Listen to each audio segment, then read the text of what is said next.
Hello everybody, my name's Kanohii Mineka, and welcome to a bonus video! Yeah. Okay, something... I'm gonna explain this here, and I'm not gonna explain this again.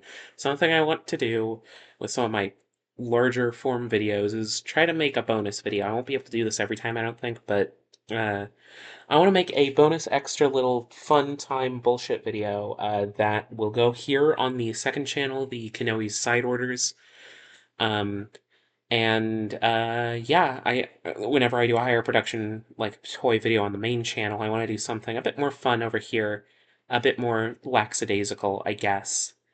And yeah, so I bet you're wondering. So for those of you who don't know, this is the bonus video made for my top 15 action figures of 2024. If you want to watch that, go ahead, go to the main channel. I'll try to put a link in the description at the end of this video. I might even implement cards or something, however those work. Um, but I bet you're wondering, that's a top 15 action figures. Why are we talking about One Piece? Well, the theme, I guess, is, I guess, looking back on 2024, and one of the things that I managed to do in 2024 was get caught up on the One Piece manga. It was a big challenge, but like that became like my goal for 2024. I knew I would be able to do it by the time I started the year. I was a little bit before Whole Cake Island. Um, I wasn't quite there yet. I was, I think, in Zoe. And I was about to go to Whole Cake Island. But I basically just had this to catch up on and the little bit of Egghead that had been released at that point. Um, so I was able to get caught up within like a couple months, and then I had an existential crisis that was unrelated, but I like saying it because it's very funny that as I finish One Piece, have an existential crisis. I'm doing better now, but yeah, finishing One Piece was a big part of this year. So what I think I'm gonna do is go through all the arcs to the best of my memory and rank them. I will be going full spoilers, so if you haven't read One Piece, I highly recommend you do. If anything, one Piece is one of my favorite things I've read, so I do highly recommend it. Yeah, yeah, just read One Piece if you have the chance. It's long, but it's worth it. I recommend giving yourself some time, read a couple chapters every once in a while, and you'll get through it in no time. Um, but yeah, without further ado, let's, I guess, get into One Piece. We're going with this one because this one includes Egghead and it was updated this year or whatever. Um, but yeah. Um, I don't know who made this. I'll link the tier list, I think, in the description below as well, so that you guys can make your own. All right, so we'll start from the start. Romance Dawn. There isn't too much to say about Romance Dawn. It's very, very short. But it is fairly fun. Um, Again, some of these are. It's been a bit of a while for others because I read it very piecemeal. What I initially did was I essentially read up through Alabasta, um, like I want to say 2021. I took a break when I was about chapter 200 or so, and then went back to it. Got to about I want to through, and then throughout like 2023 and the start of 2024, I read it in and out, especially as the live action was coming out. Um, yeah, Romance Dawn is a very fun arc. I do like that we get to meet Zoro nice and quickly. Um, I do forget where his flashback is placed. I fucking completely forget where that goes. But I'll fucking think about it in Romance Dawn. But Luffy's flashback is very fun. This is just a very fun start. It hooks you very quickly. Sets out the basics of the world, though tricking you later on with like some of the mysteries that are at hand, which I have thoughts about. Um, I'm gonna say this is a baseline One Piece arc B, and for the rankings, if your favorite arc goes in F, I'm sorry. What I'm doing is I'm thinking I have to think about it relatively. I can't put too many in S because I tend to do that too much when I do tier lists. But the thing with One Piece is that I think it's all really, really good. There are issues I obviously have with it. I don't think it's like the perfect comic book or whatever, but I do think it's really, really good. Um, yeah. But I have to rank these a bit more relatively. Yeah, Orange Town. This is the introduction of Nami and Buggy, um, two very fun characters. They do really strong. I think this one might also go into B tier because this is just a fun arc. Nothing too crazy. Um, I gotta think about this. Because like this one doesn't really give us the chance for like a flashback at all, so I might put this. Yeah, I think I might put this a little bit lower. But I really like Buggy. I really like getting introduced to Buggy. I really like the little arc with the dog, which I think kind of gives us a flashback. Kind of, I don't remember exactly. And some of these I'm a bit more fuzzy on than others. So forgive me. Again, this is a bullshit quickie video. But yeah, Orange Town. It's got a fun arc, fun aesthetic. I do like the little town being taken over by the clown pirates. Since Romance Dawn is very focused on dealing with the Marines as an enemy, I do feel like it's good to set up pirates as well as a type of enemy that the series can have with Orange Town, narratively speaking.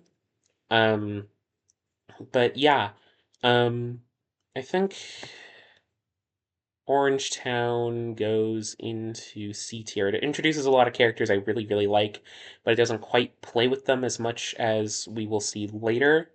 Um, yeah. Um, Syrup Village, I mm, I think this might be a D tier because I really like Usopp. I really like getting introduced to Usopp. I really like getting introduced to these characters. But it's just not super memorable. It's the one that was changed the most in the live action. Um, yeah, it was the one that was changed the most in the live action.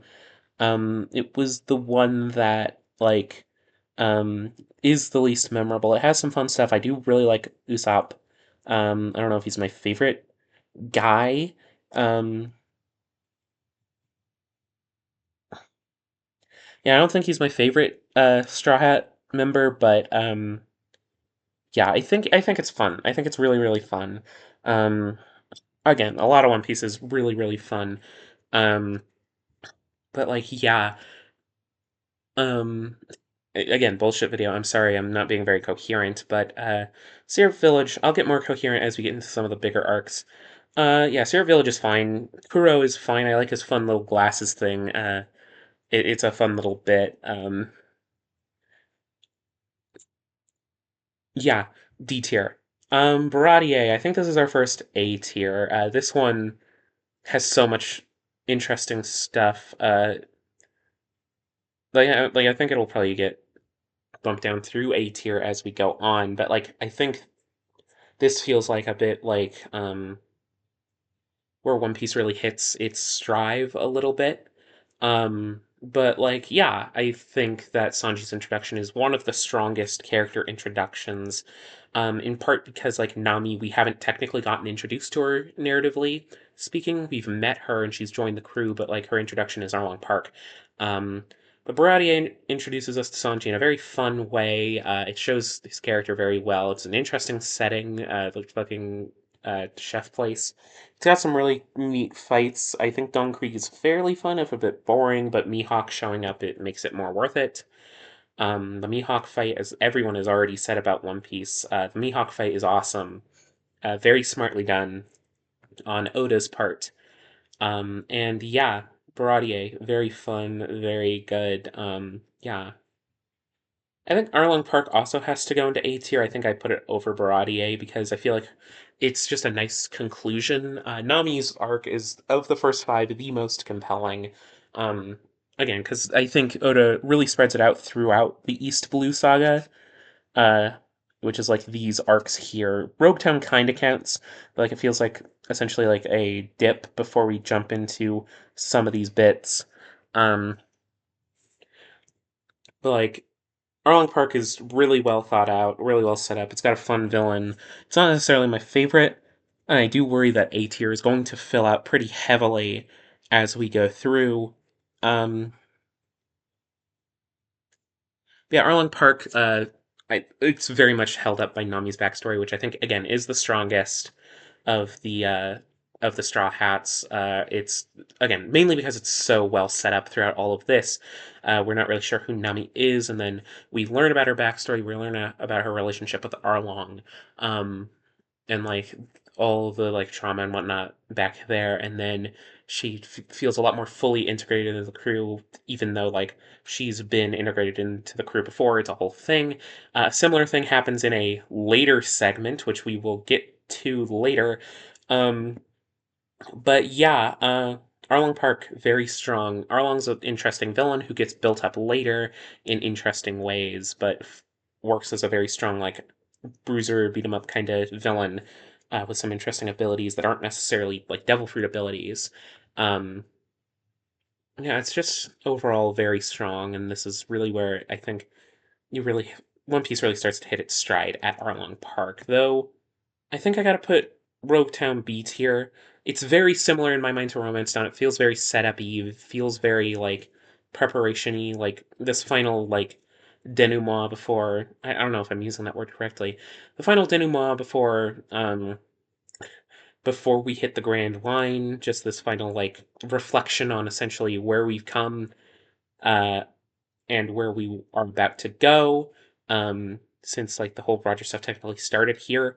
Um, yeah, overall it's fine. Everyone gets some nice new equipment. Buggy again is very fun here. I do like that he keeps recurring throughout the series. Um, and he's just a good time. It's just a good time. Um, yeah, Mountain, barely an arc, so we're gonna put it in C tier. Interesting setup though. Again, this one isn't the most memorable. I do love Laboon, and I do love. Again, this is very much a setup arc, but without as many interesting setups as what Rogue Town does, Lobetown, whatever. Because Lobetown gives us Smoker, who's going to be a big antagonist throughout the first segment of the Grand Line, at least on the Navy's end. And it gives us some setup for like grander lore stuff that becomes important later, which we don't really have time for. But Reverse Mountain really just gives us Laboon and starts a little bit of build up for the arc we're about to jump into, the Baroque Works. Though Baroque Works unfortunately doesn't start off super strongly. Whiskey Peak is probably the least memorable arc. That's why it's an F tier. Like it's the cactus one. It has the funny "save it," Luffy. But otherwise, it's just kind of there. I get why it's there narratively speaking, but it's very setup heavy in a less fun way than these two. Um, you know what? Fuck it. Reverse Mountain goes into D. It's because it's barely anything. Whiskey Peak is very setup heavy. It gives us some nice characters, but like, it's very much like this is the exposition for Baroque Works arc. We're not quite to the fun parts yet, and it's just kind of there. So I gotta put an F tier. It might be the only arc that shows up in F tier. We shall see somewhat controversially, I think. Little Garden will take up where Reverse Mountain was in C tier. I love the Giants. I love how they're especially coming back where we are right now in the manga. We're in Elbaf right now, which I'm not going to rank. It's been like 10, 15 chapters of fucking. Uh, we've barely been there. I don't want to say it's been 10, 15 chapters. We've barely been there like a quarter of the year, half of a year. We've barely been there. So since it's not on this list, I'm not ready to count it. I will count Egghead though because we are at Egghead. I don't know if that showed up, but whatever. Um, I'll check the recording because I'll whatever. Anyways, sorry, I do some things. But yeah, Whiskey Peak, very boring. Least interesting of the Broke Works villains. It does set up Vivi though, which is nice. I do like Vivi. She's a very fun character. Anyways, this means we're going straight into Drum Island. Goodness, I didn't realize the way that Baroque Works was structured quite as much. Drum Island goes into B tier. Um, Again, this is scaled within One Piece. Compare, you can probably break it up like a little bit compared to most manga. Um, but Drum Island, great backstory for Chopper, a fun side adventure as we're going through Baroque Works. Um, yeah, fun side adventure. Um, that like gets us our doctor. Chopper's a very fun character. It has this little microcosm of like a little society that like One Piece likes to do with its different islands that I imagine will eventually come back in the overall like stylings of the world government, which I mean it kind of already has, but like when we take that down towards like the end of the series, I imagine some of the ways that these arcs work out will come back up. It's got a very fun, stupid villain that's very fun to hate. I should say he's one of those villains where it's like you want to punch him in the schnoz. Um, yeah, and then Chopper is just very fun. That one image of like Luffy with the flag is so iconic. But yeah, Drum Island, B tier, fun. Sorry these early arcs are getting a bit funky because it's just been a while. Alabasta, um, I'll put this in A tier as well. I'll put it above Baradier, but I think I don't like it quite as much as Arlong Park. But Alabasta is a very strong climax to the Baroque works. I mean, it's for me, it's most of what I think of when I think Baroque works. Very interesting setting that has been set up, but like we get to properly see it. The Baroque works fights are all very fun and interesting, especially with Crocodile. The way he's able to take down Luffy initially before he's got to get back up and beat him up with like his bloody hands. It's so cool. Um, Alabasta introduces like Ace and whatnot, and like Alabasta, I think like the thing is like it very much is able to tie in more the world government side and the evil pirate side into one story, which I think is a very smart decision. Again, I think it gets elaborated upon as we go later on in the series, but like the way that like the world government can show it isn't like part of its problem is that it's able to show ignorance of these bigger problems in the world that are going on right under their nose and are in part being facilitated by some of their practices. Um, that's really what Baroque works is like all about, and it really comes to a head in Alabasta. And also, Alabasta starts to set up the grander world in a very interesting way. Um, we get to see poneglyphs for once, and those have become very important to the overall lore and world building, and I imagine some of the twists and turns that'll come up with One Piece. But yeah, Alabasta, very strong climax. Obviously, it's one of the better arcs, as a lot of people say. Jaya and Skypiea are, this is where I get to complain a little bit. I feel a bit awkward splitting up some of these arcs because they're obviously meant to be much more tied into each other. Like Jaya and Skypiea, they are one arc. Jaya is the prologue to Skypiea. Obviously, some arcs are more like trilogy esque or whatever. They're like are their own thing, but are also setting up things. But like Impel Down and Marineford are like one arc. Like Impel Down's like finale is like kind of weaker because like it's going because its real finale is Marineford. Like these are like a trio, you know, that are like essentially one arc. But we get there. Really, it's most evident here in Jaya Skypiea, which I guess I'll split them up. Jaya is again a lot of setup for Skypiea. Um, I think I gotta put it probably D tier because it's set up. It isn't getting paid off quite yet, and I don't really remember the treasure hunt and monkey guys as much as interesting characters. Though it does set up a lot of interesting stuff. It is where Blackbeard, he's not introduced, but like where we first meet him. Um, and like that's neat. But like again, Jaya is I think it has a very similar problem to Reverse Mountain. I guess on this list ranking where it's very much it's all about the setup. None of the payoff is done. Like the setup is done very well, but in terms of I guess this relative One Piece ranking, I've got to rank it lower. Skypiea though, I think is going to go top of B. Like I really like Skypiea. I think though some of the because I think that like it like a lot of people say it's a bit awkward and a bit long, but like the way it's able to introduce the society, introduce the kind of politics that they're in, especially with Enel as like this aloof god character, even though like he's just like a guy, um, is very interesting in the way that it's able to like split up the world of Skypiea into like these two opposing factions, and culminates into like almost like a civil war of sorts, where it's like It's all about finding like a lot of One Piece is about like trying to find like the true enemy, I guess. You know? Like that's why like a lot of certain factions are like sort of black, like less black and white, like there are evil pirates and there are good marines because there are some true like evils in the world that are more down to systems rather than like and like systems of oppression that can be implemented by evil people and taken advantage of by evil people, but ultimately beating up the evil guy does not solve the like the system that they put in place quite yet. You know? I mean, it kind of does, but like it's weird. And I feel like Skypiea kind of is like again a microcosm of that, which I think makes it really effective. Um, its biggest problem is, I guess, it hasn't super been tied into the rest of it as much. It's a fun side adventure, and I love fun side adventures. And who knows, with time, if things in Skypiea get more referenced back to, this will go to the bottom of A for me, and I imagine I might make this tier list in a more professional manner at some point later down the road. Uh, when we're nearing One Piece's end in like 5 years or something. But like,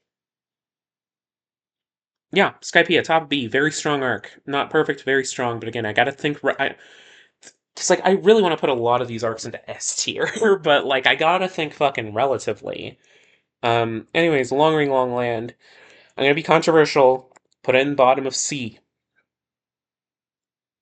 Long Ring Long Land is a fun, goofy arc that's fucking important. This is important because okay, let me put it back down briefly.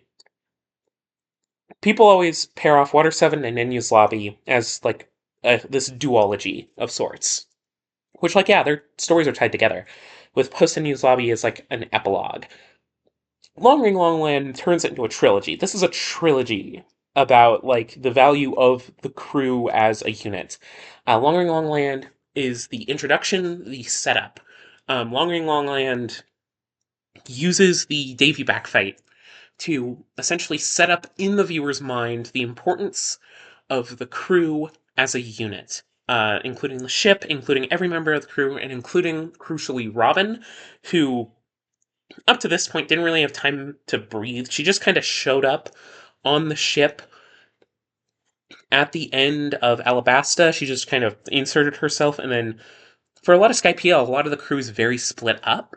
Um, at least in comparison to some other arcs, and like Robin just kind of fucks off to do history stuff.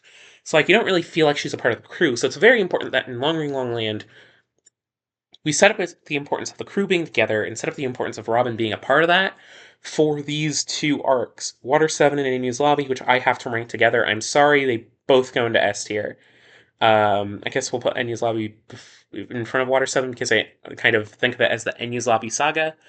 But yeah, Long Ring Long Land, it's like a fun, goofy arc, which means it's going to go down here, kind of, but like it is very important because it sets up what gets paid off in Water 7 and Enyu's Lobby. I want to make like a video essay about these three arcs together as a unit because so many people just talk about Water 7 Enyu's Lobby and post Enyu's Lobby, but they do not talk about Long Ring Long Land as a part of that, and it kind of pisses me off because they're just like, hey, fuck you. I don't think it'll be the first One Piece video essay that I want to make. I already have an idea of what the One Piece video essay that I want to make is. Um, which isn't going to be super relevant to this video because it's about the movies. But yeah, Water 7 and Enyu's Lobby are absolutely amazing. These are just such solid arcs. Water 7's, again, a lot of the setup for what eventually gets paid off as a climax in Enyu's Lobby. There's this whole like conspiracy angle. There's like the Water 7 is a really interesting location for like really interesting fight scenes. And like there's a reason why CP9 slash CP0, because they become CP0 later on in the story, keep on coming back in like extra material. Like they showed up here at the end. They've been showing up very recently in like Egghead, but they show up in movies for some reason. Like fucking like one of the fucking dumbest things is One Piece Film Gold. Fucking Spandam just kind of shows up, and you're like, fuck that guy. And he's very famously a guy who you hate. And it's very interesting the way that these two arcs are able to do it, and like Robin's story is just so strong. It takes everything that worked in Arlong Park with Nami and just brings it up to 11. Just like with like her backstory. And plus, her backstory is very important for the larger themes of One Piece. Some of the larger ideas that it wants to, uh, I guess, like explore. Her tying herself back into the history of this world ties back to this like idea of like the way that like oppression of like a place of like a system like the world government in the world of One Piece works, where like part of it is like you cannot learn about your past except for the parts that we want, because if you learn about the past, you will know how to take us down in the present. And like just the sheer importance of history and like telling history um is just core to Robin's character, and I think is some of the strongest thematic elements of One Piece as a whole. It's obviously something that Oda seems very passionate about, and like I think is very much the strongest like element of One Piece's theming. Everyone's like, "Oh yeah, it's about freedom," but like I feel like the way it approaches history is even more interesting as of at least time of recording. Um, in part because it's tied to like what people love about One Piece, its sheer length and world building and whatnot, and learning about this world. And like that's kind of the point of like Robin's character. And this is becoming just talking about Robin. Robin is like the best Straw Hat. I think that's kind of undisputed. Yeah, these two arcs, I have to put them together. A very strong duo of arcs. Yeah, post and use lobby. We learned about Garp. Um, I'll put it with Rogue Town. Feels very Rogue Towny to me, or Logue Town. Sorry, I'm so used to calling it Rogue Town, but it's very Logue Town to me. Where it's like very much we're learning a lot of interesting things. We're taking a break in between arcs to just give the world a breather, and it does a good job of that. But like, it's just giving us a breather, giving us a break, giving us a chance. Thriller Bark. I like this more than most, but I gotta put it at the top of C. I feel like this is the most C grade arc, where it's like a lot of fun. Brook is my most guilty pleasure.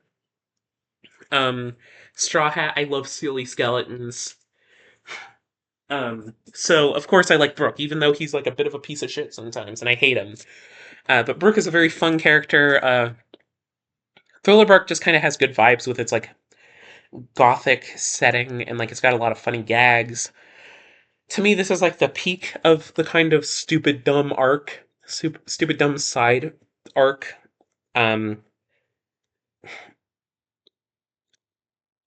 yeah, there's not much to say. I think about Thriller Bark because like it's I think an intentional kind of break almost. Like we get a new crewmate, but like it's mostly going back to chill fun adventures, kind of like I think Skypiea kind of serves a similar purpose, but I feel like does it better because it's a lot more interesting. But like it serves as a break between the big Baroque Works saga and the big Long Ring Water 7 and Lobby saga. Um Thriller Bark is like that, but it's the best of these. Um but yeah, Shabati Archipelago, I'm gonna put it in the middle of B. I guess because it's very strong. No, I'm gonna put it right below Skypiea actually. Very strong, and like it's very prologue-y is like like the reason why I can't quite put it at S. It does a very good job at what it's doing. Uh, as a prologue that's setting up the second arc and helping to close out the first arc, kind of where like obviously this trilogy is like the finale. Of Act One, with post war also being there. But yeah, it does a good job of essentially giving us one last chance to hang out with the Straw Hat Crew as a unit for a little while. Um, Shabouti's an interesting place. I always like Kuma stuff, especially post Egghead, which we'll get to. But yeah, sorry, got a little stuff in my throat. But yeah, Shabouti goes there. I think well deservedly. Amazon Lily is fine. Again, it's very setupy again for these, and I think it mainly fails because we don't really get, at least for me, it goes lower on B because we don't really get a chance to hang out with the crew as much. which obviously it's structurally important that way. But as like a bit of, it's essentially feels like to me it feels like the second half of Shabouti. There's a lot more setup, though more so setup for the fucking war or whatever, the Paramount War I think it's called. I forget the name. Uh, but yeah, very fun setup. My favorite bits are like it very much the fucking asexual King Luffy gags. I think those are very fun. Uh, and like are very fitting for his character. And yeah, man, Amazon Lily's fine. Sorry, I didn't talk about it too much. Impel Down, Marineford, post war. I think we're gonna go Marineford S. I kind of have to talk about these together, so I'm just gonna put them in now. Impel Down A, post war A, but like here. Um, Impel Down. I love a prison break. It's a very fun prison break. The structure of the prison is very interesting. And like obviously the prison break doesn't go perfectly because Ace is already gone. Um, but like Impel Down is a very fun prison. And I do like a lot of the characters that get introduced to there. Um, fucking Emporio and whatnot. Just the gang of like meeting like the Resistance members and whatnot, as well as like seeing a bunch of like older characters who were like Boogie's back and like Boogie's doing some of his strongest showings. Um, yeah, it's structurally very fun, just going down the prison and then going back up the prison, and like Blackbeard shows up and everyone shows up. This is like big, impactful One Piece moments 101. However, it's only an A because its climax is not there yet, because Marineford is Impel Down's climax. Um, the only reason I'm splitting them up is just because overall, I don't like Impel Down Marineford as much as I like Enya's Lobby Water 7 as a duo. Marineford is full of big, impactful moments. Ace's death is so strong. Seeing Whitebeard and his crew give one big final salvo as I guess the world changes almost. Like the status of the world shifts from like caring about the old guard of the pirates to the supernovas. In this moment, it's a big pivot point, and it's full of big, impactful moments. And this is the big, impactful moments arc, and it feels well worth its payoff. Um, but like, I think it's gonna be the bottom of S for me because I guess it's like the big midpoint, and I feel like there are other arcs that will be better at what it does than it, though we haven't quite gotten there yet. But yeah. And then post-war, very fun flashback for Luffy. I always love learning more about Luffy, which we do in other places as well. But this is a good place to learn about Luffy, learn about his brothers, and it gives us more context for our main character, which I feel like uh, is very important. And I feel like we've been getting a little bit more now that we're nearing the end. And I feel like we'll get even more later as we learn what Luffy's actual dream is, which is like a whole thing. Which we'll talk about later, not in this video, but later.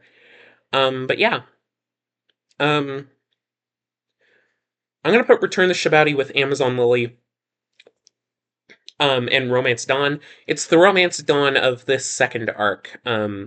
We're reuniting the crew. We're getting back together. The band's getting back together. Uh, yeah, the band's getting back together, and that's about what it needs to do. I love seeing the freaking fake straw hats. Those are hilarious. And it's just a nice little setup to be like, yes, we're back in the One Piece community, even though there wasn't like a much of a gap in publication, but like we haven't seen the crew together in a while, so it's just a nice get the crew back together, get us back to a semblance of the usual status quo for the series, and yeah. Fishman Island, I'm gonna put middle of sea. It kind of feels out of place with all the other seas because For me, most of C tier has been the fun, goofy standalone arcs, which are going away now. Fishman Island is the Arlong Park equivalent and does not do it nearly as well.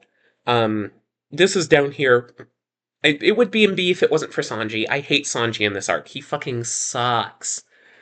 Everyone has already said that, but he sucks in it.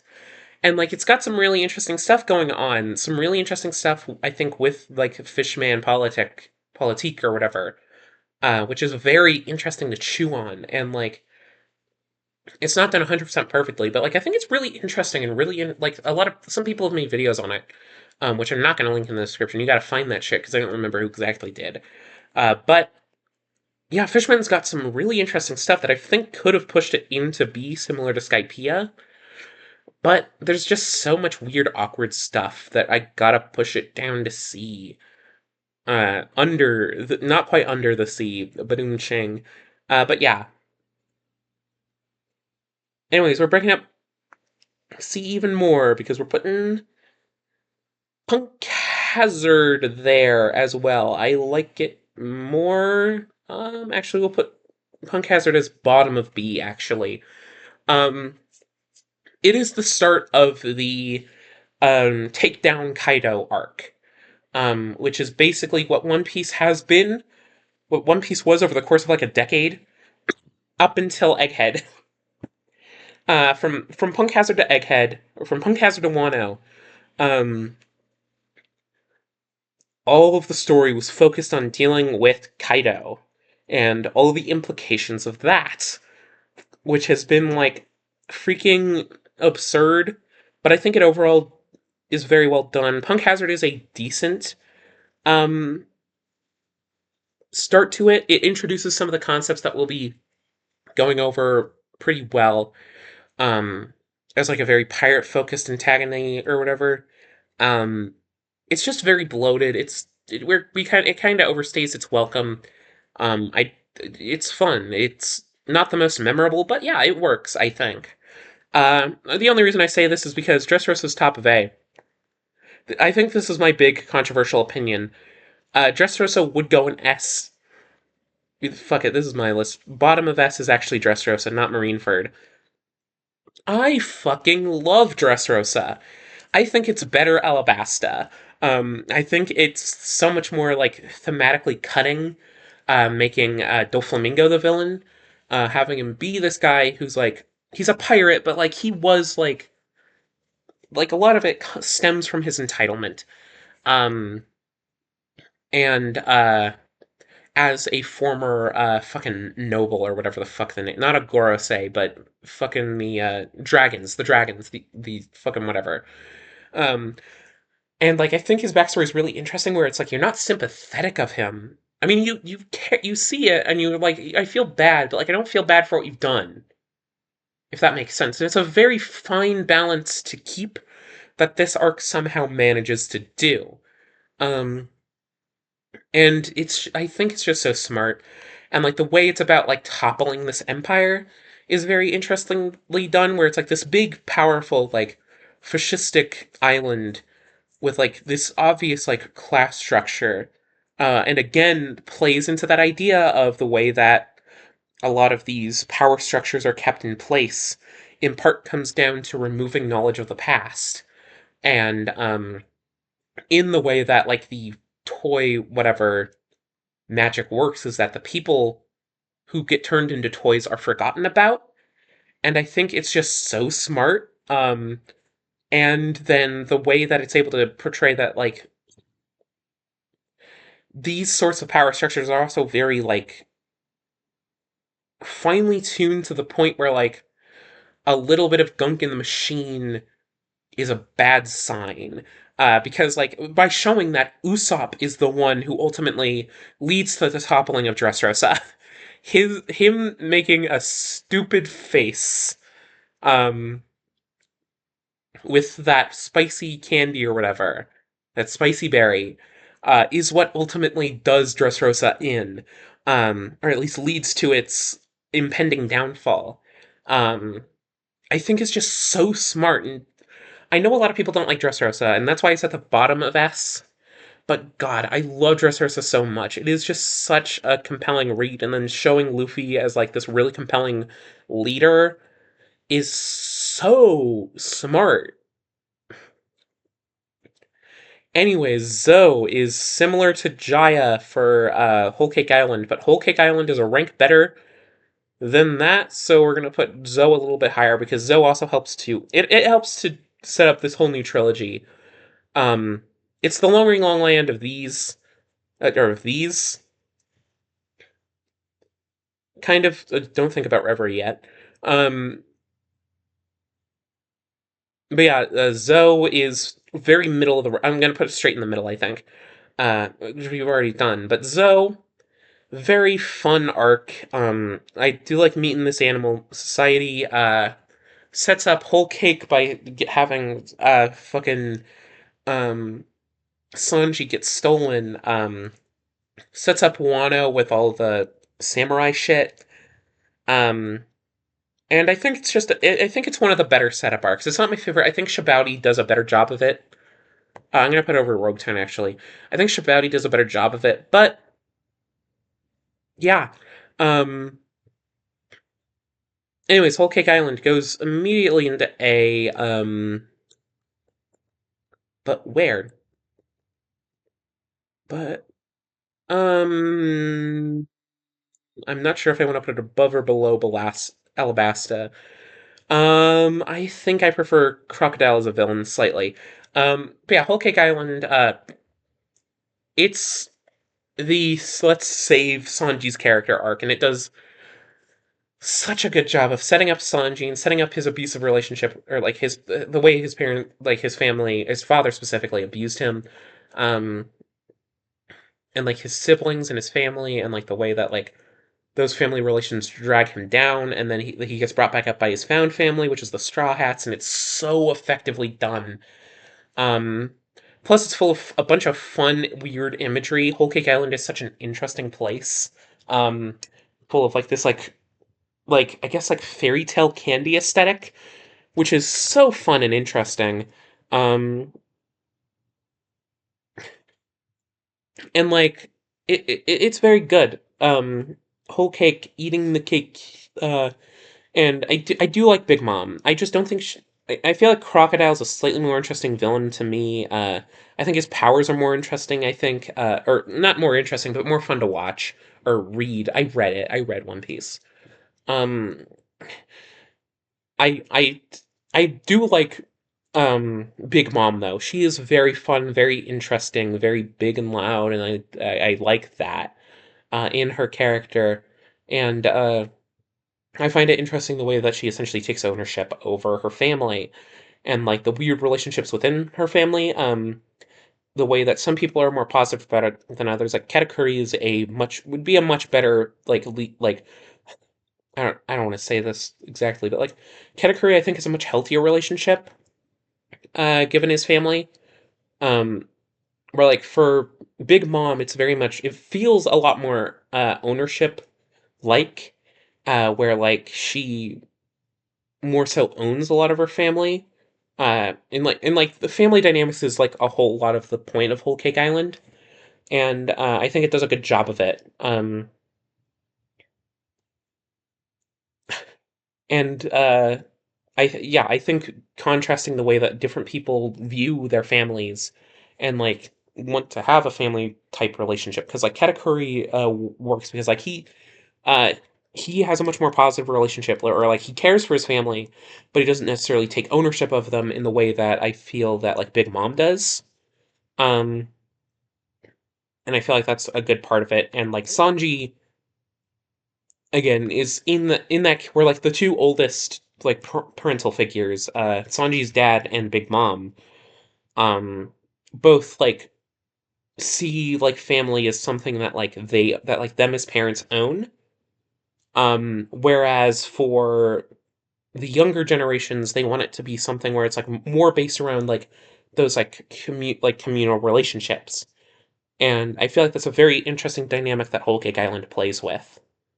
Um, but yeah, Reverie is weird to talk about because I think if this was before Egghead, I would have put it in C because it's Not a lot. It's a break between Whole Cake and Wano, and it gives us a chance to look at the world before we get locked into Wano for like 5 years. I don't think it was 5 years. I read it.